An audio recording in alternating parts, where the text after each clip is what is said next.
स्वयं Prabha, digital India, educated India.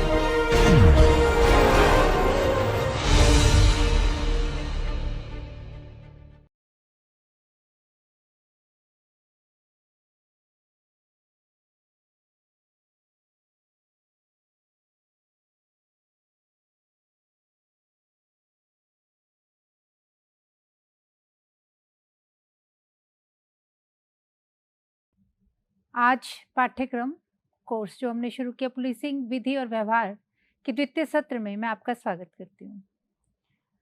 Policing और police इसके बारे में हमने पहले सत्र में भी चर्चा की। पुलिस जहाँ ढांचे और उसकी भौतिक स्ट्रक्चर को या संरचना को स्पष्ट करती है, पुलिसिंग का मतलब उसका व्यवहारिक पक्ष है। हम इस पूरे पाठ्यक्रम में भारतीय पुलिस की अवधारणा, उसके संरचनात्मक ढांचों और विशेष तौर पे उसकी कार्यप्रणाली यानी कि पुलिसिंग को समझने का प्रयास करेंगे। पहले सत्र में हमने ये समझा कि पुलिस की अवधारणात्मक व्याख्या क्या है। जब हम कहते हैं कि पुलिस, तो आपके ख्याल में सबसे पहले पुलिस से संबंधित क्या आता है? ये द्वितीय सत्र हमारा पूरी तरह से रहेगा कि स्वतंत्रता से पूर्व भारत में पुलिस व्यवस्था किस प्रकार रही। भारत में पुलिस का अपना एक ऐतिहासिक परिप्रेक्ष्य रहा है, जिसको भी हमने पूर्व के सत्र में समझा था। ऐतिहासिक रूप से राजाओं के समय एकदम सुसंगठित पुलिस व्यवस्था देखने को नहीं मिलती। समाज की एक बड़ी भूमिका उस वक्त कानून और व्यवस्था को बनाए रखने में रही थी। लेकिन ब्रिटिश काल में भारतीय पुलिस ने एक संरचनात्मक और व्यवस्थित रूप से एक ढांचा अपना अख्तियार किया। उसको समझने से पहले हमें ये समझना होगा कि स्वतंत्रता से पूर्व भारतीय पुलिस व्यवस्था ने अपनी इस रूपरेखा को कैसे प्राप्त किया। समझने के लिए आज के इस द्वितीय सत्र में मैं आप सबका स्वागत करती हूँ।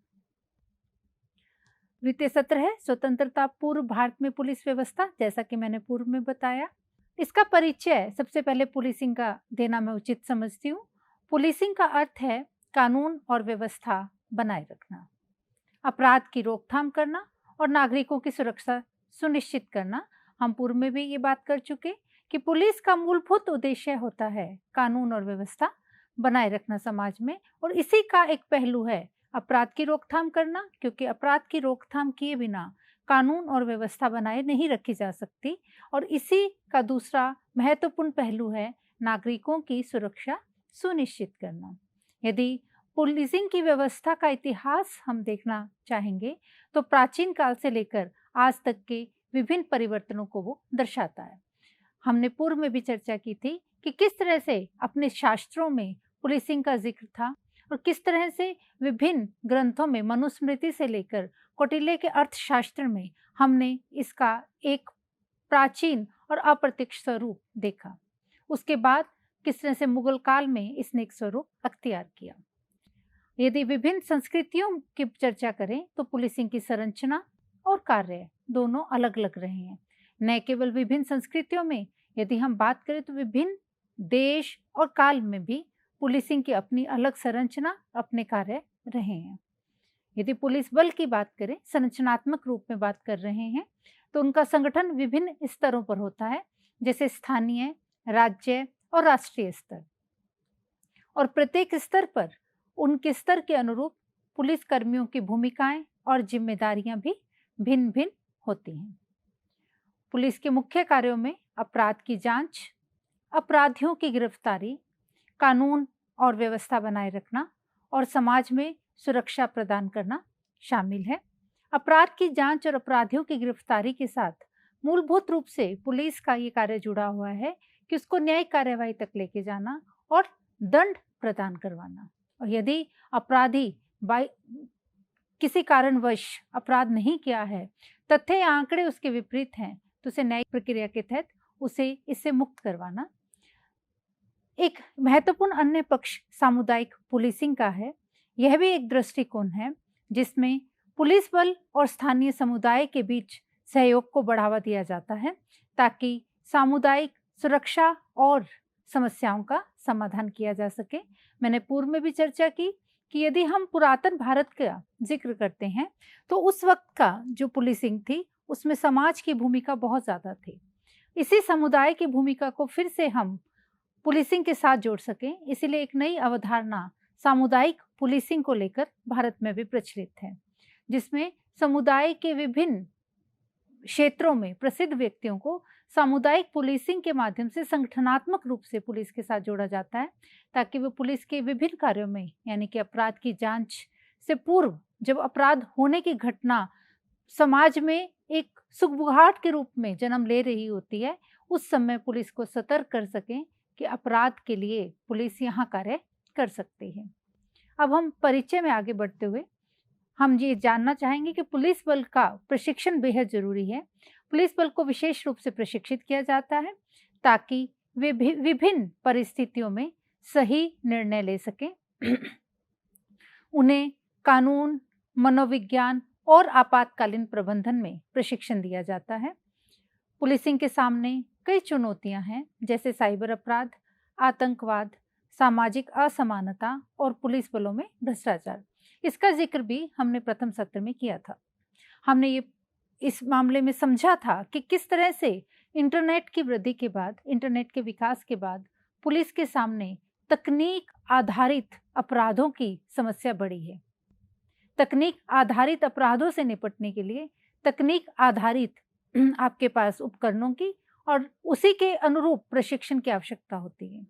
तो भारतीय पुलिस या वैश्विक पुलिस भी उन सब के सामने आज के समय सबसे बड़ी चुनौती है साइबर अपराध और उसके अनुरूप अद्यतन तकनीक से खुद को प्रशिक्षित करना। आधुनिक पुलिसिंग में तकनीकी प्रगति महत्वपूर्ण भूमिका निभा रही है। तकनीकों जैसे कि डेटा एनालिटिक्स, आर्टिफिशियल इंटेलिजेंस और फोरेंसिक विज्ञान। फोरेंसिक विज्ञान हमने पहले भी चर्चा की कि बाल, नाखून, इसके माध्यम से अपराधी तक पहुंचने का एक रास्ता बताता है, का उपयोग अपराध की जांच और रोकथाम में किया जा रहा है। 21वीं शताब्दी की पुलिस पुरातन पुलिस की तरह नहीं है। उसके पास विभिन्न प्रकार की तकनीकें हैं, जिसमें फोरेंसिक विज्ञान एक महत्वपूर्ण तकनीक है। इन सब के माध्यम से पुलिस अपनी आपराधिक गतिविधियों की जांच में महत्वपूर्ण तकनीकों का उपयोग कर पारंगत हो रही है। ये वो पहलू हैं जो तकनीक के सकारात्मक पक्षों को बताते हैं। पुलिसिंग में मानवाधिकारों का संरक्षण अत्यंत महत्वपूर्ण है और ये वैश्विक चिंतन का भी विषय है। यदि हम वैश्विक पुलिस में कहीं भी आज के दिन में शोध और उससे संबंधित उठाए गए कदम देखते हैं तो उसमें मानवाधिकार विशेष रूप से है। पुलिस बल को कानून के दायरे में रहकर कार्य करने की आवश्यकता होती है ताकि नागरिकों के अधिकारों का उल्लंघन न हो। पुनः भविष्य में पुलिसिंग की चर्चा करेंगे। भविष्य में पुलिसिंग में हम सब जानते हैं कि बदलाव की आवश्यकता होगी, जिसमें अधिक पारदर्शिता, जवाबदेही और तकनीकी नवाचार शामिल होंगे। समाज के विभिन्न वर्गों के साथ सहयोग बढ़ाना भी आवश्यक होगा। जिस तरह से अपराध की प्रवृत्तियां बढ़ रही हैं, अपराध की चरित्र बदल रहा है, उस प्रकार से पुलिस को भी अपना चरित्र चेंज करने की आवश्यकता है। अब हम बात करेंगे कि औपनिवेशिक पुलिस व्यवस्था की उत्पत्ति कैसे हुई। भारत में शास्त्रों के बाद या राजतंत्र के बाद हमारे यहाँ ब्रिटिश का दौर आया, जब भारत 150 वर्षों की लगभग गुलामी से निकला। इस 150 वर्षों में ब्रिटिशिस ने जिन व्यवस्थाओं को हमारे यहाँ जन्म दिया, उसमें पुलिस प्रशासन की अहम भूमिका है। यद्यपि मैंने पूर्व में भी चर्चा की कि ब्रिटिशिस का उद्देश्य कहीं भी भारत में लोक कल्याण नहीं था। उनका उद्देश्य औपनिवेशिक शासन में स्थिरता स्थापित करना था, ताकि वो यहाँ से अधिक राजस्व को यहाँ से ब्रिटेन में लेके जा सकें। 1857 की क्रांति के बाद ये सबसे बड़ी समस्या उनके सामने उत्पन्न हुई कि किस तरह से भारतीय जनता के इस आक्रोश से निपटा जाए और एक तंत्र की संरचना की जाए जिस आक्रोश को प्राथमिक स्तर पर ही दबा सके। पूर्व के सत्र में हमने देखा कि 1829 में लंदन में एक आधुनिक पुलिस बल का गठन हो चुका था। उसी के तुरंत पश्चात हमारे यहाँ 1857 की क्रांति आई। तो भारत में ऐसे ही एक पुलिस बल की आवश्यकता ब्रिटिशिस को लगने लगी।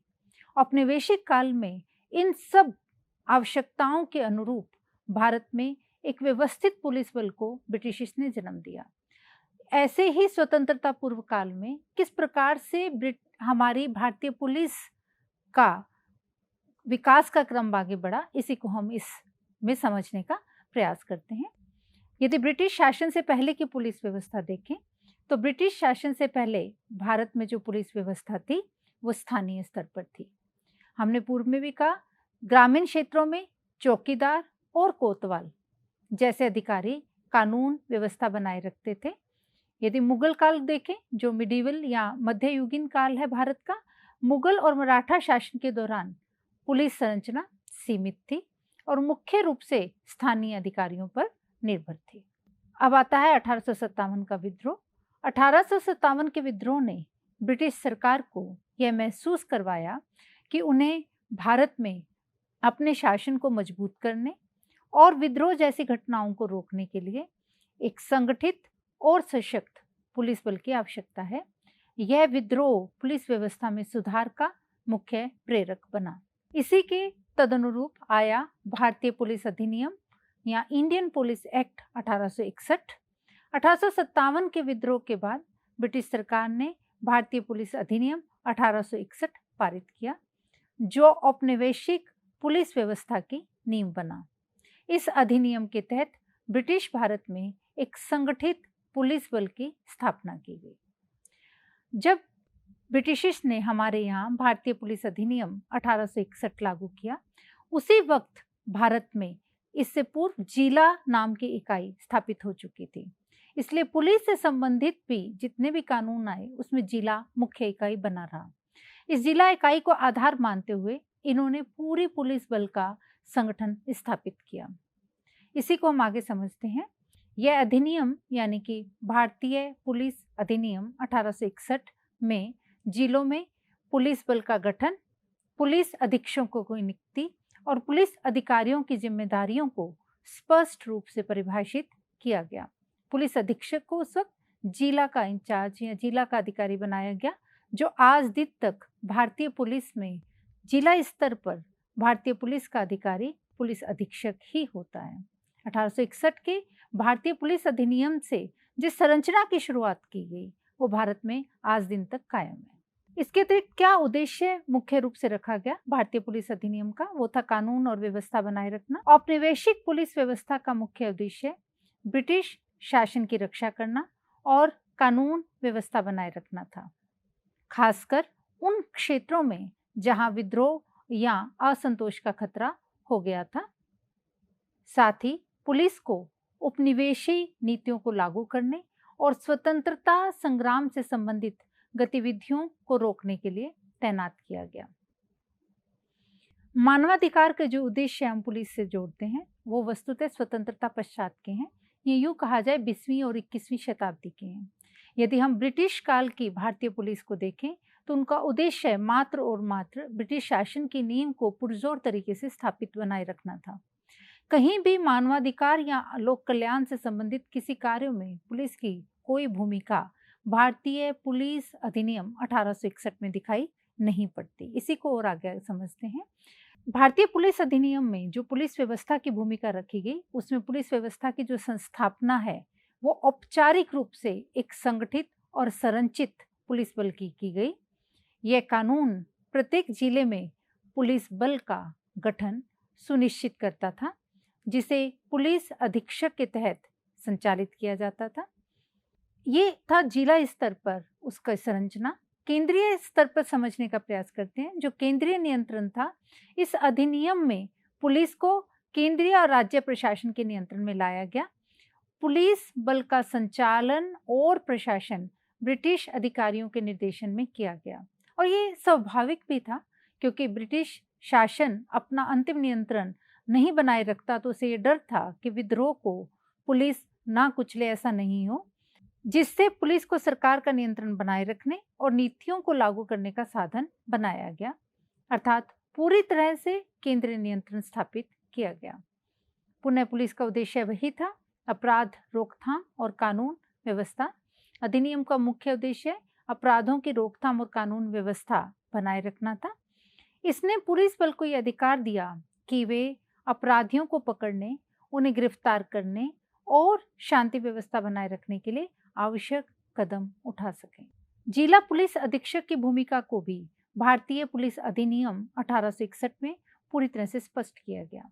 यह यूं कहें कि सबसे केंद्रीय भूमिका जिसकी भारतीय पुलिस अधिनियम 1861 में रखी गई वो पुलिस अधीक्षक था। और आज तक हम केंद्रीय भूमिका में यदि देखें तो भारतीय पुलिस में पुलिस अधीक्षक ही है। इसी को समझने का हम आगे प्रयास करते हैं। इस अधिनियम के तहत प्रत्येक जिले में पुलिस अधीक्षक यानी कि सुपरिटेंडेंट ऑफ पुलिस, एसपी हम आज कहते हैं, की नियुक्ति की गई, जो पुलिस बल का प्रमुख होता था। अधीक्षक जिले में पुलिस कार्यों के संचालन और अपराधों की रोकथाम के लिए जिम्मेदार था। पुलिस अधीक्षक के तहत थाना प्रभारी, स्टेशन हाउस ऑफिसर, जिसे हम एक्रोनेम SHO बुलाते हैं, तैनात होते थे, जो अपने थाना क्षेत्र की पुलिस व्यवस्था को संभालते थे। तो मूल रूप से ब्रिटिश पुलिस में दो मुख्य पद थे, पुलिस अधीक्षक जो कि जिला स्तर पर, और SHO या थाना प्रभारी थाना स्तर पर। पुलिस की जवाबदेही का भी एक तंत्र स्थापित था। अधिनियम के तहत पुलिस को सीधे प्रशासन और ब्रिटिश अधिकारियों के प्रति जवाबदेह बनाया गया था। पुलिस बल का मुख्य कार्य हम पूर्व में भी चर्चा कर चुके, ब्रिटिश शासन को समर्थन देना और स्थानीय जनता पर नियंत्रण रखना था। पुलिस बल की संरचना और भर्ती के लिए भी एक बहुत ही स्पष्ट रचना की गई। इस अधिनियम में पुलिस बल की संरचना और भर्ती के लिए मानक नियम बनाए गए। इसने पुलिस कर्मियों की नियुक्ति, प्रशिक्षण और सेवाओं के नियमों को परिभाषित किया। हालांकि उच्च पदों पर अधिकतर ब्रिटिश अधिकारी नियुक्त किए गए, जबकि भारतीय कर्मियों को निचले पदों पर रखा गया। न केवल भारतीय पुलिस में अपितु ब्रिटिश शासन के दौरान लगभग प्रत्येक क्षेत्र में यही एक परंपरा कह दें या उनकी आवश्यकता कह दें प्रचलित थी। जितने भी उच्च पद थे उस पर ब्रिटिशिश रहते थे, निम्न पदों पर भारतीयों को रखा जाता था। साथ ही यह भी देखने के हम इसमें प्रयास कर रहे हैं कि पुलिस का सामाजिक नियंत्रण में क्या रोल था, क्योंकि सामाजिक संरचना हमारी बहुत ही रूढ़ियों और परंपराओं से ग्रसित थी, जिसको लेकर हमारे कई भारतीयों ने भी आवाजें उठाई, जैसे सती प्रथा। इसलिए सामाजिक नियंत्रण में पुलिस की भूमिका बहुत महत्वपूर्ण थी। सामाजिक नियंत्रण का अर्थ समझने का प्रयास करते हैं। सामाजिक नियंत्रण का तात्पर्य उन प्रक्रियाओं और तंत्रों से है जिनके द्वारा समाज अपने सदस्यों के व्यवहार को विनियमित करता है, ताकि समाज में शांति, अनुशासन और सामंजस्य बना रहे। इसमें पुलिस की भूमिका कैसे तय होगी? पुलिस की भूमिका औपचारिक सामाजिक नियंत्रण का प्रमुख साधन बनी। पुलिस का मुख्य कार्य कानून और नियमों का पालन कराना, अपराधों की रोकथाम करना और समाज में शांति बनाए रखना है। इसको यूँ समझने का प्रयास करते हैं कि जब सती प्रथा प्रतिरोध से संबंधित कानून बनाया गया, तो भारतीय समाज में पूरी तरह से उसको लेकर एक सहमति नहीं थी। लेकिन जहाँ जहाँ इस सती को लेके किसी भी तरह की गतिविधि का प्रयास किया गया, भारतीय पुलिस की वहाँ भूमिका महत्वपूर्ण रही। वर्तमान में यदि बाल विवाह के संदर्भ में इसको समझने का प्रयास करें तो समझा जा सकता है, राजस्थान में जब आखा तीज पर बहुत सारे बाल विवाह होते हैं तो उसको रोकने की, कानून को पालन करवाने की में पुलिस की भूमिका अत्यंत महत्वपूर्ण हो जाती है, क्योंकि भारतीय समाज में अभी भी उस परंपरा को बनाए रखने की प्रवृत्ति प्रचलित है। कानून का पालन और नियमों की निगरानी। पुलिस समाज में विभिन्न कानूनों और नियमों के कार्यान्वयन की निगरानी करती है। इसका उद्देश्य ये सुनिश्चित करना है कि सभी नागरिक कानून का पालन करें और सामाजिक अनुशासन बनाए रखें। तो सामाजिक नियंत्रण में पुलिस की भूमिका न केवल अपराधों की रोकथाम तक निश्चित है, बल्कि नागरिकों को कानून के प्रति जागृत करने में और कानून का पालन करवाने में भी है। अपराध की रोकथाम में पुलिस सामाजिक नियंत्रण के माध्यम से अपराधों की रोकथाम करती है। पुलिस का मुख्य उद्देश्य कानून तोड़ने वालों को पकड़ना और समाज में आपराधिक गतिविधियों पर नियंत्रण करना है। शांति और सुरक्षा बनाए रखना। समाज में शांति और सुरक्षा बनाए रखने में पुलिस का महत्वपूर्ण योगदान होता है। पुलिस बल सामाजिक अशांति, हिंसा और अपराधों के खिलाफ कार्रवाई करके समाज को सुरक्षित बनाता है। सामुदायिक पुलिसिंग। सामुदायिक पुलिसिंग सामाजिक नियंत्रण का एक प्रभावी मॉडल है, जिसमें पुलिस और समुदाय के सदस्य आपस में सहयोग करते हैं। इसका उद्देश्य सामाजिक समस्याओं का समाधान और अपराध की रोकथाम करना है। इस प्रकार सामाजिक नियंत्रण में पुलिस नागरिकों को कानूनों के बारे में जागरूक करके उसके पालन को सुनिश्चित करवाती है। पुनः समुदाय को साथ लेकर अपराधों की रोकथाम को सुनिश्चित भी करती है। सामाजिक नियंत्रण में स्वतंत्रता पूर्वक पुलिस की भूमिका देखने के बाद हम देखते हैं कि स्वतंत्रता आंदोलन का प्रभाव कैसे पड़ा हमारी भारतीय पुलिस पर। स्वतंत्रता आंदोलन के दौरान ब्रिटिश शासन के खिलाफ असंतोष बढ़ गया था और उस दौरान भारतीय स्वतंत्रता आंदोलन के दौरान पुलिस का उपयोग ब्रिटिश शासन की रक्षा और भारतीय जनता के विरोध को दबाने के लिए किया गया। पुलिस बल ने स्वतंत्रता सेनानियों के आंदोलन, प्रदर्शन और सभाओं को रोकने के लिए क्रूरता का सहारा लिया, जिससे जनता में असंतोष बढ़ा। पुनः महात्मा गांधी जी का दौर था, अहिंसक आंदोलन तब चल रहे थे, तो उनका भी एक विशेष प्रभाव दिखाई पड़ता है। महात्मा गांधी के नेतृत्व में अहिंसक आंदोलनों जैसे सविनय अवज्ञा आंदोलन, असहयोग आंदोलन और नमक सत्याग्रह ने पुलिस व्यवस्था को चुनौती दी। पुलिस ने इन आंदोलनों को रोकने के लिए व्यापक रूप से गिरफ्तारी, लाठीचार्ज और बल प्रयोग का सहारा लिया। इससे भारतीय जनता में एक जो भारतीय पुलिस की छवि उभरी वो बिल्कुल नकारात्मक थी, क्योंकि विशेष रूप से भारतीय पुलिस को ब्रिटिश ने स्थापित ही नकारात्मक उद्देश्यों के लिए किया था कि किस तरह से भारतीय जनता में बढ़ते हुए विरोध की भावना को दमन करना है। स्वतंत्रता आंदोलनों के दौरान जब ये विरोध की प्रवृत्ति बढ़ी, तब पुलिस का जो रवैया सामने आया, उससे भारतीय जनता में भारतीय पुलिस के प्रति अत्यधिक असंतोष पनपा। पुलिस बल में भारतीय अधिकारियों की भूमिका सीमित थी। औपनिवेशिक काल में पुलिस बल के उच्च पदों पर ब्रिटिश अधिकारी तैनात होते थे, जबकि भारतीय पुलिस कर्मियों को निचले पायदान पर सीमित रखा जाता था। स्वतंत्रता संग्राम के दौरान भारतीय पुलिसकर्मी अपने ब्रिटिश अधिकारियों के आदेशों का पालन करते हुए स्वतंत्रता सेनानियों के खिलाफ कार्यवाही करने के लिए मजबूर थे। स्वतंत्रता आंदोलन का अगला पड़ाव, जो कि बहुत इंपॉर्टेंट था, भारत छोड़ो आंदोलन 1942 में हुआ। उस दौरान जो पुलिस की भूमिका है, उस पर अत्यधिक असंतोष भारतीय जनता में उत्पन्न हुआ, क्योंकि भारत छोड़ो आंदोलन के दौरान पुलिस की भूमिका विशेष रूप से दमनकारी थी। पुलिस ने आंदोलनकारियों को गिरफ्तार करने, प्रदर्शनकारियों पर बल प्रयोग करने और व्यापक रूप से दमनकारी कदम उठाने का काम किया। यही वजह है कि उस दौरान पुलिस सुधारों की मांग उठने लगी। स्वतंत्रता संग्राम के दौरान पुलिस की दमनकारी भूमिका के कारण स्वतंत्रता प्राप्ति के बाद पुलिस सुधार की मांग जोर पकड़ने लगी। नेताओं और समाज सुधारकों ने ब्रिटिश युग की पुलिस व्यवस्था को बदलने और इसे जनता की सेवा में लाने की मांग की।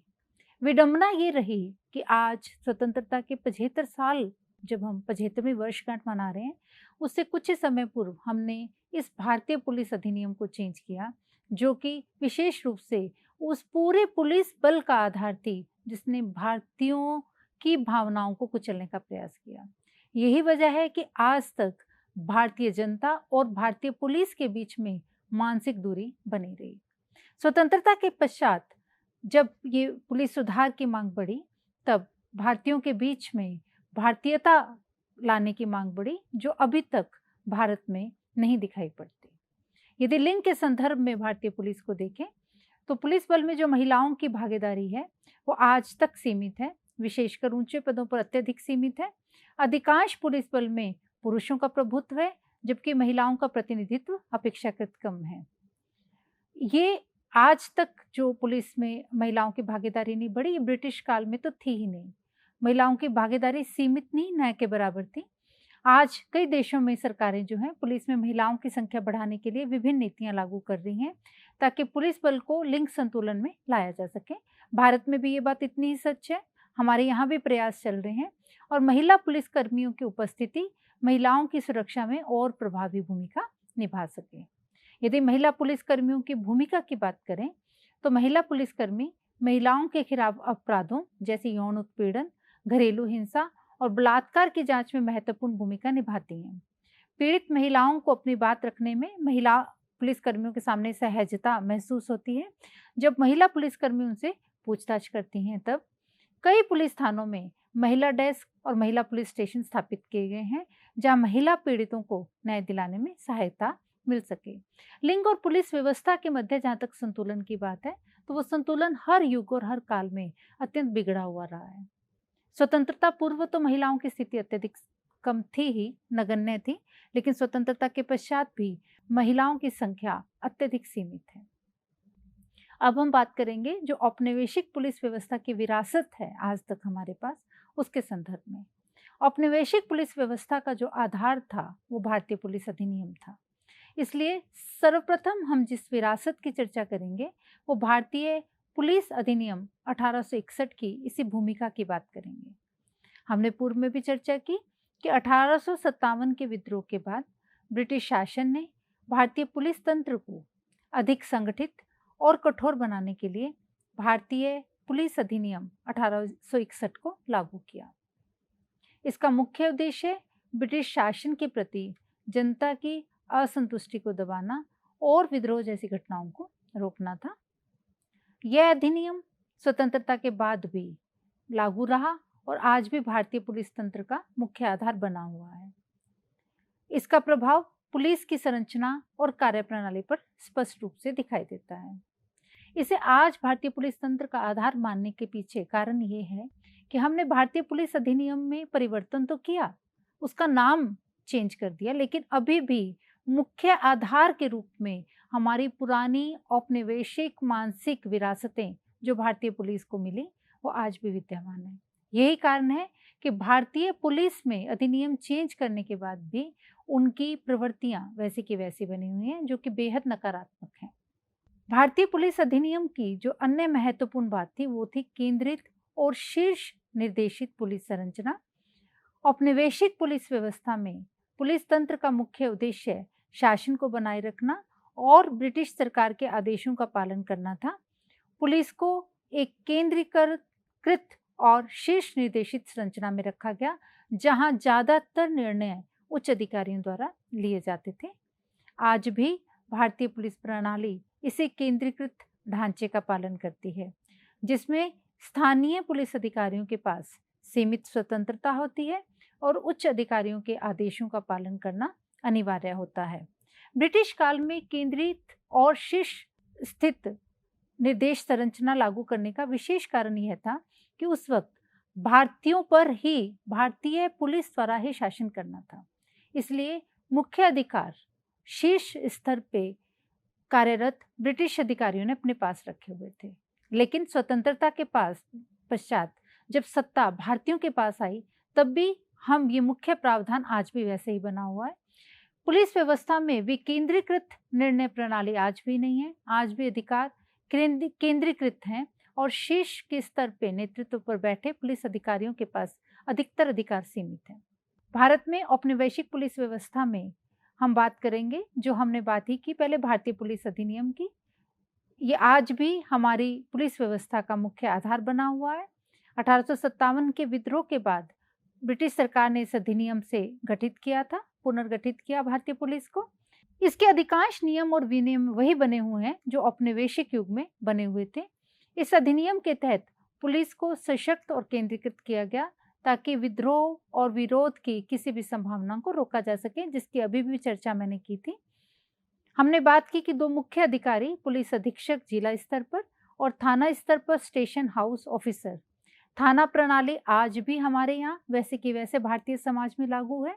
थाने का मुख्य उद्देश्य जो बनाया गया जब थाना, तब यह था कि स्थानीय स्तर पर कानून व्यवस्था बनाए रखी जाए और प्रशासन की देखरेख की जाए। इसी प्रणाली में मुख्य जो हमने रखा वो पुलिस स्टेशन यानी कि थाना रखा था। आज भी भारत में मुख्य संरचना के रूप में पुलिस स्टेशन या थाना ही है और उसका प्रभारी SHO स्टेशन हाउस ऑफिसर ही होता है, जिसका कार्य उस क्षेत्र में पुलिस की सभी गतिविधियों का नेतृत्व करना होता है। यदि केंद्रित पुलिस संरचना की बात करें, आज किस तरह से औपनिवेशिक पुलिस व्यवस्था में प्रभावित किए हुए है, मैंने पूर्व में भी चर्चा की कि औपनिवेशिक पुलिस व्यवस्था पूरी तरह से एक केंद्रीकृत संरचना पर आधारित थी और जो पुलिस बल का नियंत्रण था वो ब्रिटिश अधिकारियों के हाथ में था और जो निचले स्तर पर भारतीय पुलिस अधिकारी थे उनका कार्य एकमात्र ब्रिटिश हुकूमत के आदेशों का पालन करना होता था और पुलिस का मुख्य उद्देश्य जनता के हितों की रक्षा करने के बजाय ब्रिटिश शासन को बनाए रखना था। आज भी भारत में कहीं ना कहीं इसी औपनिवेशिक मानसिकता से ग्रसित हमारे यहाँ भारतीय पुलिस दिखाई देती है। यदि पुलिस के राजनीतिक उपयोग की बात करें तो राजनीतिक हस्तक्षेप भारतीय पुलिस में उस वक्त अत्यधिक था। इसका विशेष कारण, जैसे मैंने पूर्व में भी चर्चा की, क्योंकि ब्रिटिश काल का या ब्रिटिश पुलिस का मुख्य उद्देश्य उस वक्त जनता के आंदोलनों को कुचलना था, इसलिए राजनेता उसमें अत्यधिक हस्तक्षेप रखते थे।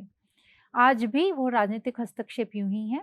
यदि औपनिवेशिक काल में पुलिस का राजनीतिक उद्देश्यों के लिए बड़े पैमाने पर उपयोग किया गया, भारतीय स्वतंत्रता संग्राम के दौरान ब्रिटिश शासन ने पुलिस का उपयोग आंदोलनों को कुचलने और स्वतंत्रता सेनानियों को दबाने के लिए किया। भारतीय राष्ट्रीय कांग्रेस और अन्य स्वतंत्रता आंदोलनकारी संगठनों के खिलाफ पुलिस को सख्ती से इस्तेमाल किया गया। पुलिस का कार्य ब्रिटिश शासन की नीतियों को लागू करने और असंतोष को रोकना था। पुलिस में सख्त अनुशासन और बल प्रयोग का इस्तेमाल किया गया। औपनिवेशिक पुलिस बल को अत्यधिक अनुशासन और कठोर तरीके से तैयार किया गया। विद्रोहों और विरोध प्रदर्शनों को दबाने के लिए बल प्रयोग का सामान्य रूप से उपयोग किया जाता था। पुलिस के कार्यों में दमनकारी नीति और बल प्रयोग की प्रवृत्ति स्पष्ट थी। इसका मुख्य उद्देश्य जनता को नियंत्रित रखना था, जिससे पुलिस बल को एक दमनकारी शक्ति के रूप में देखा गया। जासूसी और निगरानी तंत्र की बात करें तो औपनिवेशिक पुलिस व्यवस्था में जासूसी और निगरानी तंत्र का महत्वपूर्ण स्थान था। ब्रिटिश शासन ने भारतीय समाज के विभिन्न वर्गों और राजनीतिक संगठनों पर कड़ी निगरानी रखी। जासूसों और मुखबिरों का एक व्यापक नेटवर्क बनाया गया ताकि किसी भी विरोध या विद्रोह को पहले से पहचाना जा सके। आज भी खुफिया और निगरानी तंत्र भारतीय पुलिस व्यवस्था का एक महत्वपूर्ण हिस्सा बना हुआ है। यदि औपनिवेशिक पुलिस व्यवस्था के उद्देश्यों की बात करें तो ब्रिटिश शासन की सुरक्षा उसका मुख्य उद्देश्य था। हमने पूर्व में भी चर्चा की कि पुलिस बल की स्थापना ही 1857 की क्रांति के बाद इसलिए की गई।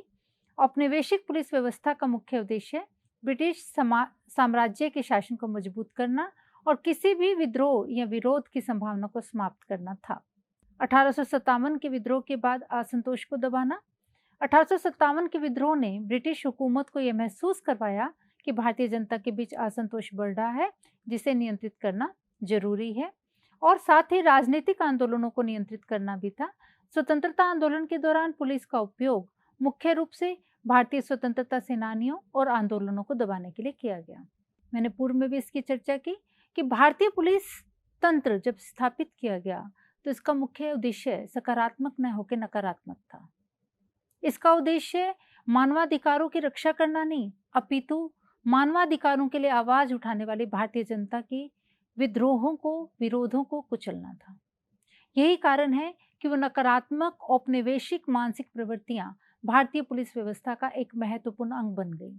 आज स्वतंत्रता प्राप्ति के इतने साल बाद भी हम जब पूरी संरचनात्मक संगठनात्मक ढांचे को तो बदल सकते हैं, लेकिन उन मानसिक प्रवृत्तियों से जूझना और उसको बदलना विशेष रूप से विशेष चुनौती बना हुआ है।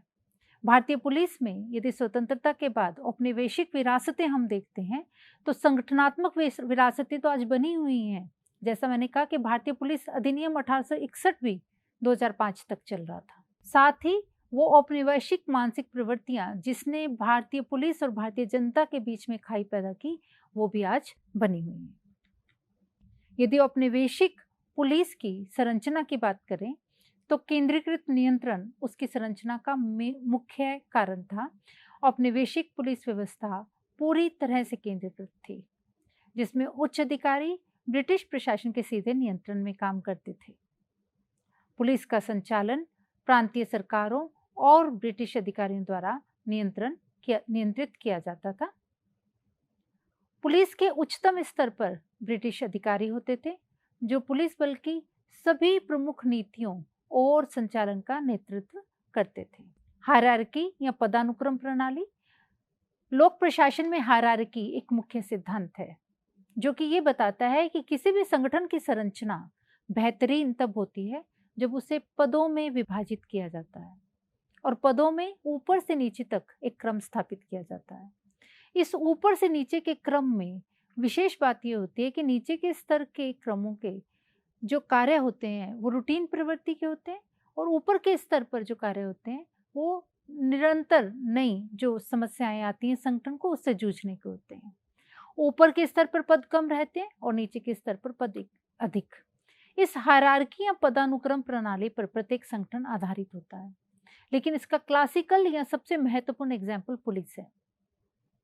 तो पुलिस में चाहे वो स्वतंत्रता से पूर्व और चाहे स्वतंत्रता के पश्चात आज तक कठोर हायरार्की या पदानुक्रम प्रणाली बनी हुई है। औपनिवेशिक पुलिस की संरचना भी हायरार्की या पदानुक्रम प्रणाली पर आधारित थी, जिसमें उच्च से निम्न स्तर पर अधिकारी नियुक्त किए गए थे। इस पदानुक्रम में शीर्ष पर वरिष्ठ पुलिस अधिकारी होते थे, ब्रिटिश होते थे वैसे भी वो, जबकि निचले स्तर पर भारतीय पुलिस कर्मी काम करते थे।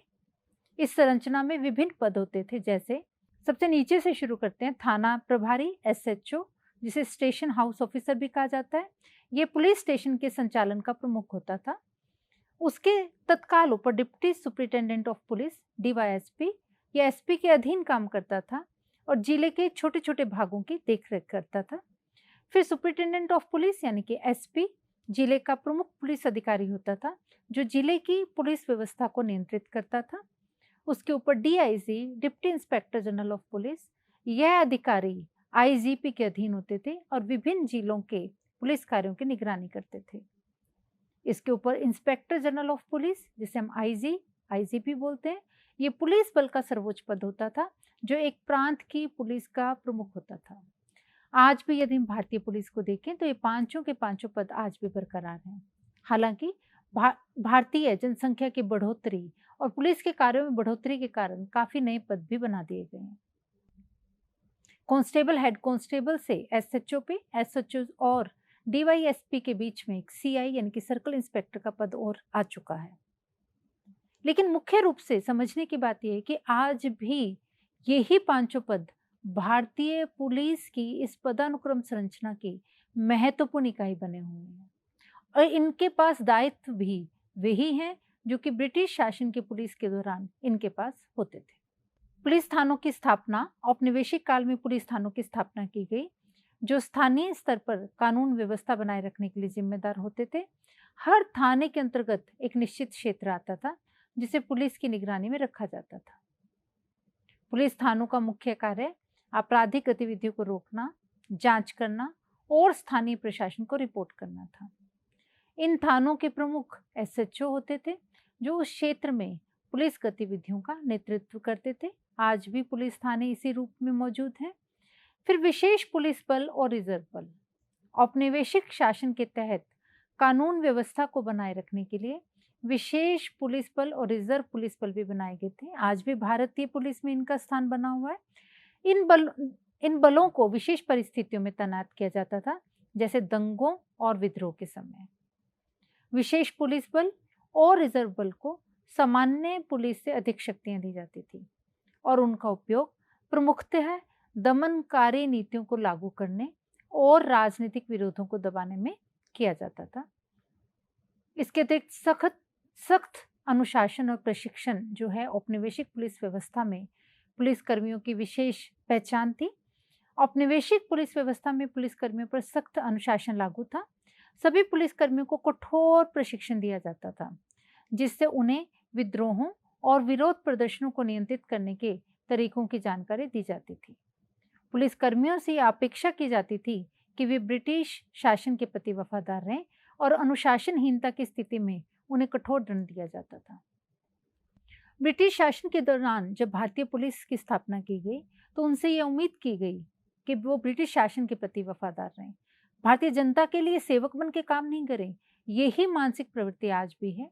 भारतीय पुलिस राजनेताओं के प्रति वफादार रहे, लोक कल्याण या लोगों के मानवाधिकारों की रक्षा करने के भाव आज तक उनमें जागृत नहीं हो पाया। पुलिसिंग के तरीके जो भारतीय पुलिसिंग के उस वक्त रहे औपनिवेशिक काल में, इसे समझने का प्रयास करते हैं। सबसे पहला तरीका अनुसंधान और जांच यानी कि इन्वेस्टिगेशन था।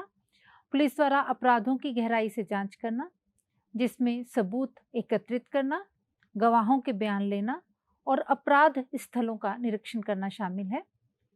पुनः संदिग्धों की पहचान और उन्हें गिरफ्तार करने के लिए फोरेंसिक तकनीकों का उपयोग किया जाता है, उस वक्त भी किया जाता था। पेट्रोलिंग, सार्वजनिक स्थलों जैसे सड़कें, पार्क और बाजारों में नियमित रूप से गश्त करना, आज भी इनकी नियमित रूप से गश्त की जाती है भारतीय पुलिस द्वारा। पेट्रोलिंग का उद्देश्य अपराध की रोकथाम और नागरिकों में सुरक्षा का एहसास दिलाना होता है। सामुदायिक पुलिसिंग पुलिसिंग पुलिस और समुदाय के बीच सहयोग और विश्वास बढ़ाने के लिए सामुदायिक भागीदारी पर आधारित रणनीति है। ये पुलिस स्थानीय लोगों के साथ मिलकर सुरक्षा समस्याओं का समाधान करने और सामुदायिक कार्यक्रमों को बढ़ावा देने का प्रयास करती है। ये सब पुलिसिंग के वे तरीके हैं जो भारतीय समाज में कानून और व्यवस्था बनाए रखने के लिए प्रयुक्त किए जाते थे और आज भी प्रयोग में लाए जाते हैं। यद्यपि सामुदायिक पुलिसिंग एक नई अवधारणा है। हालांकि राजतंत्र के समय समुदाय की भारतीय पुलिसिंग के रूप में यानी कि कानून और व्यवस्था बनाए रखने में महत्वपूर्ण भूमिका होती थी, परंतु धीरे धीरे जिस तरह से पुलिस व्यवस्था और उसके ढांचे अपने स्वरूप में आए, भारतीय समाज की भूमिका कम होती चलेगी। लेकिन वर्तमान में अनेक पुलिस सुधार की कमेटियों द्वारा ये माना गया कि समुदाय की भूमिका के बिना अपराधों की रोकथाम और कानून और व्यवस्था बनाए रखना आसान नहीं होता। इसे एक नई अवधारणा सामुदायिक पुलिसिंग को भारतीय पुलिस में आज प्रयोग किया जाता है। सुरक्षा उपाय यानी कि प्रिवेंटिव मेजर्स के रूप में पुलिसिंग में कई ऐसे जागरूकता कार्यक्रम, जिसे सुरक्षा जागरूकता कार्यक्रम कहा जाता है, स्थानीय सामुदायिक सुरक्षा समितियों के साथ सहयोग और अपराध की रोकथाम के लिए शिक्षा प्रदान करना, ये उनके सुरक्षा उपाय हैं, यानी कि प्रिवेंटिव मेजर्स के रूप में अपनाए जाते हैं। ऐसे कार्यक्रमों का उद्देश्य संभावित अपराधों को रोकना और स्थानीय समुदाय में सुरक्षित वातावरण बनाना होता है। प्रिवेंटिव मेजर के साथ साथ एक प्रिवेंटिव मेजर है इंटेलिजेंस गैदरिंग यानी कि खुफिया संग्रह। पुलिस द्वारा सूचना और खुफिया जानकारी इकट्ठा करना, जिससे उन्हें अपराधियों और आपराधिक गतिविधियों का पूर्वानुमान लगाने में मदद मिलती है। जासूसी नेटवर्क और मुखबिरों का उपयोग करके महत्वपूर्ण जानकारी प्राप्त करना। मुखबिर वो होते हैं जो कि गुप्त रूप से जगह जगह पे घूम के सूचनाएं एकत्रित करते हैं और सूचना वाहक के रूप में पुलिस को वो जानकारियां उपलब्ध करवाते हैं। तो पुलिसिंग के इन तरीकों का इस्तेमाल करके कानून और व्यवस्था बनाए रखने में अपनी भूमिका निभाती है। इसके अतिरिक्त एनफोर्समेंट ऑफ लॉज यानी कि कानून के प्रवर्तन से संबंधित भी पुलिसिंग का एक प्रभावी तरीका है, यानी कि विभिन्न कानूनों और विनियमों का प्रवर्तन करना, जैसे यातायात नियम, सार्वजनिक प्रदूषण नियंत्रण और अपराधों से संबंधित कानून के उल्लंघनकर्ताओं के खिलाफ कार्रवाई करना और दंड देना। इन सब का प्रयोग करके पुलिस कानून और व्यवस्था बनाए रखने में महत्वपूर्ण भूमिका निभाती है। कानून और दमन, ये एक महत्वपूर्ण पक्ष है पुलिस का, क्योंकि ऐसा माना जाता है कि पुलिस दमन करने में अपना प्रभावी भूमिका निभाती है। जैसे कानून और दमन में यदि हम संबंध देखें तो आतंकवादी रोधी कानून जो हैं कई देशों में अपनाए गए हैं, क्योंकि आतंकवाद आज वैश्विक पटल पर सबसे बड़ी समस्या बना हुआ है। भारत अभी इससे जूझ रहा है लगातार। तो ऐसे में आतंकवादी रोधी कानूनों को बनाना, उसको लागू करना भारतीय राजनीति में बनाने का कार्य किया जाता है, तो पुलिस उसको लागू करने में महत्वपूर्ण भूमिका निभाती है। तो आतंकवाद रोधी कानून जो हैं वो कई देशों में अपनाए गए, भारत में भी। आतंकवाद को रोकने के लिए बनाए गए कठोर कानून कभी कभी मानवाधिकारों के उल्लंघन और व्यक्तिगत स्वतंत्रता के दमन का कारण बन जाते हैं, और इसीलिए भारतीय पुलिस का एक ऐसा चेहरा बनाया जाता है कि वो मानवाधिकारों का उल्लंघन करती है। उन्हें राजनीतिक विरोध का दमन भी पुलिस का कार्य है। कई बार सरकारें असहमति और विरोध को कुचलने के लिए कानूनों का उपयोग करती है, जिसमें पुलिस की भूमिका होती है और जिससे लोगों को बोलने और विरोध करने के अधिकारों का हनन होता है। पुनः संवैधानिक अधिकारों को सीमित करना, ऐसे अनेक कार्य पुलिस को करने पड़ते हैं। जब आपको कानून और व्यवस्था बनाने के लिए दमनकारी नीतियों का सहारा लेना पड़ता है, तो भारतीय संविधान या विश्व का कोई भी संविधान इसकी इजाजत नहीं देता। ऐसे अनेक मौके पुलिस के समक्ष आते हैं जिनमें उनको इसको सीमित करते हुए, अधिकारों को सीमित करते हुए दमनकारी प्रवृत्तियां अपनानी पड़ती हैं। तो पुलिस पर संवैधानिक अधिकारों के दमन का भी हमेशा सवाल उठता रहा है। संवैधानिक अधिकारों को सीमित करती है पुलिस। कुछ कानून नागरिकों के संवैधानिक अधिकारों को कम करते हैं, जैसे मैंने पूर्व में चर्चा की, जिससे सामाजिक असमानता और वर्ग विभाजन बढ़ सकता है। हम चर्चा कर रहे हैं भारतीय पुलिस में कानून और दमन के साथ पुलिस पर किस किस तरह के आक्षेप लगते हैं, इसका समाज पर क्या प्रभाव पड़ता है, अब हम वो जानेंगे। सर्वप्रथम जो हमने बात की मानवाधिकारों के उल्लंघन की, दमनकारी कानूनों का उपयोग लोगों के बुनियादी अधिकारों को समाप्त करने के लिए किया जा सकता है और ये आरोप कई बार लगा है। पुनः राजनीतिक अस्थिरता, दमन की प्रतिक्रिया में सामाजिक अशांति और विद्रोह हो सकता है। सामाजिक असमानता, क्योंकि कमजोर वर्गों या अल्पसंख्यकों पर अत्यधिक नियंत्रण और भेदभाव बढ़ता है। पुनः शिक्षा के अवसरों पर प्रभाव पड़ता है। दमनकारी नीतियां विशेष समूहों के शिक्षा के अधिकारों को सीमित कर सकती हैं, जिससे सामाजिक विकास प्रभावित होता है। समाज में जागरूकता पर प्रभाव पड़ता है। सही कानूनों और नीतियों के तहत शिक्षा में सुधार से समाज में जागरूकता और विकास होता है। सामाजिक आंदोलन, जब समाज में असमानता या दमन होता है तो लोग सामाजिक आंदोलनों का सहारा लेते हैं, जो अंततः बदलाव लाने का कारण बन सकते हैं। ऐसा कई बार देखने में आया है कि जब जब भारतीय पुलिस का सहारा दमन के लिए किया गया, भारतीय जनता के लिए, तब सामाजिक आंदोलनों ने जन्म लिया और एक महत्वपूर्ण सामाजिक परिवर्तन की ओर भारत बढ़ा। यदि हम स्वतंत्रता आंदोलन को ही इसका एक उदाहरण लें, तो स्वतंत्रता आंदोलन से पूर्व मैंने कहा 1942 में भारतीय पुलिस की दमनकारी नीति विशेष रूप से चर्चा में रही, लेकिन उसके बाद स्वतंत्रता के आंदोलन ने तेजी पकड़ी और भारत अंततः 1947 में स्वतंत्र हुआ। यही कारण है कि जब जब दमनकारी नीतियां प्रभावित करती हैं, तब तब समाज में एक नए परिवर्तन की ओर संकेत होता है और समाज उस परिवर्तन की ओर बढ़ता है। संवैधानिक सुधार, राजनीतिक दबाव और जन जागरूकता के माध्यम से कानूनों में सुधार संभव हो सकता है, जिससे समाज में सकारात्मक बदलाव आता है। पुनः स्वास्थ्य सेवाओं की पहुंच, यदि पुलिसिंग और कानून स्वास्थ्य सेवाओं के संबंध में सहयोगात्मक होते हैं तो ये समाज के स्वास्थ्य में सुधार कर सकता है। इसका एक महत्वपूर्ण एग्जाम्पल कोरोना काल था। कोरोना काल के दौरान जब ये माना गया कि एक दूसरे के संपर्क में आने से उस वक्त महामारी बढ़ रही थी, तो भारतीय पुलिस की भूमिका अत्यंत महत्वपूर्ण लोगों को घरों तक रोकने में रही। स्वास्थ्य सेवाओं तक पहुंच की या स्वास्थ्य संबंधित मामलों में इस तरह की ये पहला प्रभावी उदाहरण देखने में मिला और पूरे देश भर में भारतीय पुलिस की महत्वपूर्ण भूमिका लोगों को घरों में बनाए रखने की रही। मानसिक स्वास्थ्य दमनकारी नीतियों की वजह से खराब होता है। दमनकारी नीतियां समाज में तनाव और मानसिक स्वास्थ्य समस्याओं का कारण बन सकती हैं। इस प्रकार से दमनकारी नीतियां समाज में नकारात्मक और सकारात्मक दोनों तरह के प्रभाव डालती हैं। नकारात्मक प्रभाव तो वो हैं जो मानसिक स्वास्थ्य पर पड़ते हैं, अपितु जब विद्रोह को दबा दिया जाता है तब उस विद्रोह को जागरूक करने वाले व्यक्तियों पर भी पड़ते हैं। लेकिन इसके सकारात्मक प्रभाव ये हैं कि धीरे धीरे वो दमन एक प्रभावी सामाजिक परिवर्तन की तरफ बढ़ता है। स्वतंत्रता आंदोलन में हम भूमिका की बात कर रहे हैं। दमनात्मक कार्यवाही में हमने पहले भी कहा, विरोधियों का दमन करने में पुलिस ने स्वतंत्रता सेनानियों और प्रदर्शनकारियों के खिलाफ दमनात्मक कार्यवाही की, जैसे असहमति व्यक्त करने वाले नेताओं को गिरफ्तार करना, प्रदर्शनकारियों पर लाठियां भांजना और विरोध प्रदर्शनों को कुचलना। सुरक्षा का बहाना, सुरक्षा उपाय, पुलिस ने सरकार के आदेशों का पालन करते हुए सुरक्षा का बहाना बनाकर कई बार विरोध प्रदर्शनों को नियंत्रित किया। यह कई बार जन अधिकारों के उल्लंघन का कारण बना। जानकारी एकत्र करना, पुलिस ने स्वतंत्रता सेनानियों और उनकी गतिविधियों पर जानकारी रखी, नजर रखी। यह जानकारी सरकार को प्रदान की गई, जिससे आंदोलन को कुचलने में मदद मिली। हम सब जानते हैं कि स्वतंत्रता आंदोलन के दौरान भारतीय पुलिस ने ब्रिटिश की एक विशेष मदद की, जिसकी हमने अभी चर्चा की, चाहे वो विद्रोहों को दबाने कुचलने में रही हो, अन्यथा वो विशेष जानकारियां पहुंचाने में रही, जिसके माध्यम से विद्रोह को कुचलने में भारतीय पुलिस, जो कि उस वक्त ब्रिटिश सरकार का एक हथियार बनी हुई थी, उसको महत्वपूर्ण मदद मिली।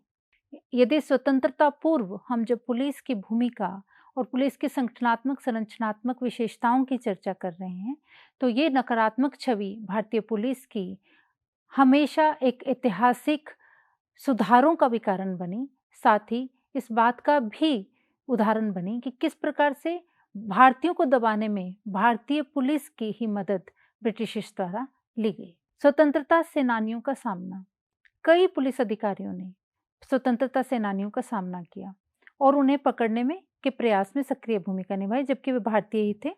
उदाहरण के लिए शहीद भगत सिंह को पकड़ने में भारतीय पुलिस ने महत्वपूर्ण भूमिका निभाई। इसके अतिरिक्त कई ऐसे आंदोलन रहे, जैसे काकोरी कांड था, उसमें भी चंद्रशेखर को पकड़ने में महत्वपूर्ण भूमिका भारतीय पुलिस की रही। तो भारतीय स्वतंत्रता संग्राम को कुचलने में भारतीय पुलिस की जो छवि बनी, वो उसकी दमनात्मक कार्यवाही की वजह से अत्यंत नकारात्मक रही। अब हम बात करते हैं इस पूरे जो सत्र चला उसके निष्कर्ष की। शासन का उपकरण बनी भारतीय पुलिस। औपनिवेशिक पुलिस को मुख्य रूप से सत्ता के दमन और नियंत्रण के लिए स्थापित किया गया, जिसका उद्देश्य भारतीय जनता द्वारा, हम सब जानते हैं, मैंने पूर्व में भी चर्चा की कि 1857 की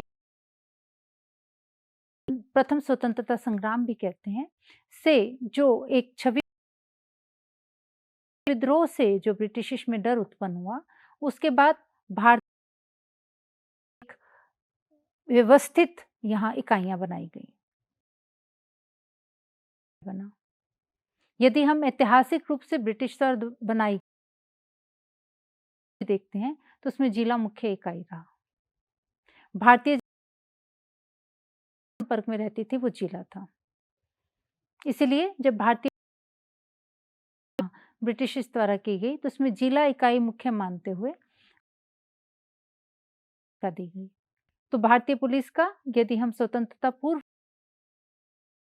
हैं तो भारतीय पुलिस का संरचनात्मक संगठनात्मक व्यवस्था के जा सकता है, लेकिन व्यवहार के रूप में भारतीय पुलिस को जो उन्होंने दिया, उस व्यवहार की वजह से आज भी भारतीय पुलिस भारतीय जनता के मानस में अपना स्थान नहीं बना पाई। दूसरा, नागरिक अधिकारों का उल्लंघन।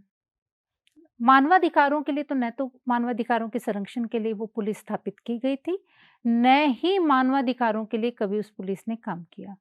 वस्तुतः मैंने पूर्व में भी चर्चा की कि ब्रिटिश समय में स्थापित भारतीय पुलिस का मुख्य उद्देश्य मानवाधिकारों के लिए मांग उठाने वाली भारतीय जनता के विरोध को दबाना ही था।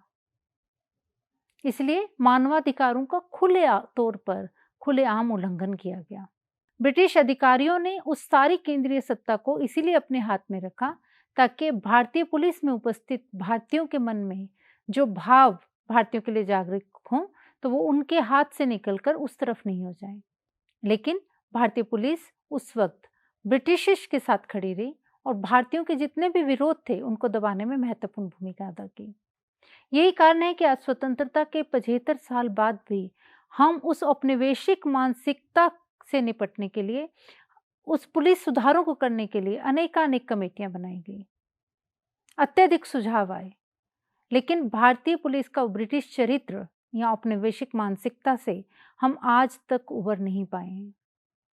स्वतंत्रता पूर्व यदि भारतीय पुलिस की हम चर्चा करते हैं तो उसमें संरचनात्मक संगठनात्मक ढांचे को लेकर जो आज तक बरकरार है, उस मानसिक प्रवृत्ति की बात भी हम उतनी करते हैं। वो औपनिवेशिक मानसिकता जो दमनकारी नीतियों पर ज़्यादा यकीन रखती है बजाय के मानवाधिकारों के संरक्षण पर, उसकी चर्चा भी उतनी ही होती है। तो नागरिक अधिकारों के उल्लंघन की बात करें तो इस व्यवस्था ने नागरिक अधिकारों के उल्लंघन को बढ़ावा दिया, जिसमें स्वतंत्रता सेनानियों का दमन और सार्वजनिक असंतोष को कुचलना भी शामिल था। कानूनी ढांचा के बारे में मैंने पूर्व में भी चर्चा की कि कानूनी ढांचा जो अख्तियार किया गया, भारतीय पुलिस का जो कानूनी ढांचा बनाया गया वो बहुत सुदृढ़ था।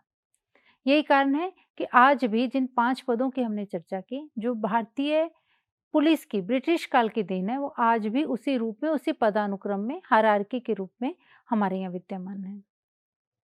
तो कानूनी ढांचा भारतीय पुलिस को जो ब्रिटिश देन कहा जा सकता है वो अत्यंत सुदृढ़ था। जब हम बात कर रहे हैं, ये जो पाठ्यक्रम शुरू किया गया, ये पुलिसिंग विधि और व्यवहार था। विधि के रूप में यदि हम देखें तो ब्रिटिश काल की देन अत्यंत सशक्त रही, लेकिन व्यवहार के रूप में यदि देखें तो उस पूरी विधि का जो सार था व्यवहार के रूप में भारतीय विद्रोह को कुचलना, उस रूप में वो भारतीय पुलिस उस वक्त तो सफल रही, लेकिन स्वतंत्रता के बाद भारतीयों के मानस में भारतीय पुलिस से वो दूरी कायम रही। तो कानूनी ढांचा, औपनिवेशिक युग के दौरान स्थापित कानून और नीतियां जैसे आईपीसी और सीआरपीसी, जिसे अभी हमने चेंज कर दिया है, आज भी प्रासंगिक है। हालांकि वो परिवर्तन में मूलतः आज भी आईपीसी और सीआरपीसी की धाराएं हैं, धाराओं के नाम ही परिवर्तन हुए हैं और आज भी वो भारतीय पुलिस प्रणाली को आकार देती हैं। भेदभाव और विभाजन, पुलिस व्यवस्था ने समाज में भेदभावपूर्ण व्यवहार को बढ़ावा दिया, जिससे जातीय और सामाजिक विभाजन की स्थिति बनी। वही भेदभाव और विभाजन की खाई आज भी पुलिस की मानसिकता में दिखाई पड़ती है। संरचना और संगठन, ब्रिटिश शासन के दौरान विकसित पुलिस बल की संगठनात्मक संरचना स्वतंत्र भारत में भी मौजूद है, जिसे सुधार की आवश्यकता है। और इस सुधार की आवश्यकता को भारतीय राजनीति और भारतीय प्रशासन समझते हैं। ये वजह है कि पुलिस सुधारों के लिए अनेकानेक समितियों और आयोगों का गठन किया गया और संरचनात्मक संगठनात्मक सुधार में अनेकानेक कार्य किए गए, जिसमें एक महत्वपूर्ण भारतीय पुलिस अधिनियम को परिवर्तित करना था और अभी हाल में सीआरपीसी और आईपीसी में भी महत्वपूर्ण परिवर्तन किए गए हैं। धन्यवाद।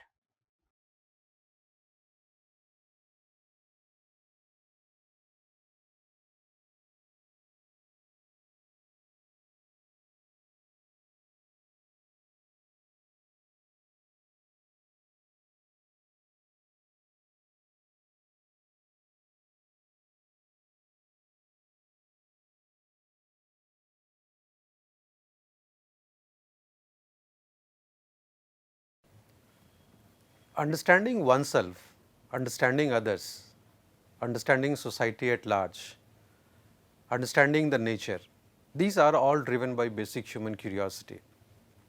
We would all love to understand why things happen, what happens, what is the final outcome, why certain things fail. These are all exercises that we perform in various domains of knowledge. Therefore, knowledge in various domains, you would realize they are actually social artifacts. They have to be rooted into historical perspective, they have to be culturally salient, and there would be socio-political reasons behind this. Whether you talk with respect to engineering sciences, whether you talk with respect to physical sciences, biological sciences, social sciences, that is the reason why humanities and social sciences should be understood by all of us. The knowledge that is segregated, that is divided with respect to areas, specializations, all of them needs to be understood in its context. And what provides the context? It is the social reality.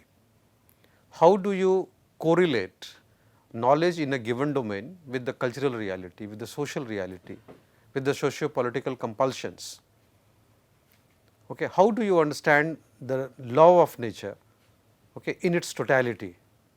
And for doing that, you require the understanding of humanities and social sciences. Say for instance, if you are trying to understand the effect of a particular bacteria, a virus, any microbe, how it affects behavior, how it affects the organism, human being, you start looking at it from a pure biological point of view. If you are trying to look at a particular type of a wavelength, say for example, you are emphasizing on the understanding of the effect of radiation on human life, you are looking at things from a physical point of view. You are looking at the corresponding changes inside the body, you are looking at the physiological side of the understanding of the information. You are trying to understand why, despite knowing the risk that is inbuilt in the process, why still human beings engage into it. You are looking at it from a pure behavioral point of view. Why society at large admire things which has full of risk. You are trying to understand things from a pure sociological point of view. Why people use particular set of words to explain those experiences. You are trying to understand things from the linguistic point of view. So, there are whole lot of things, and then finally you try to combine all of them to say that what are the guiding principles in life. Then you say you are looking at life, you are looking at humanity from a pure philosophical point of view, and this is what social sciences courses provide you. they provide the context to you in which you would be finally positioning the understanding of the knowledge in any given domain. It could be engineering, it could be sciences, it could be medical sciences, it could be social sciences stuff, it could be humanities stuff. So, contextualizing the knowledge is what humanities social science courses help you obtain.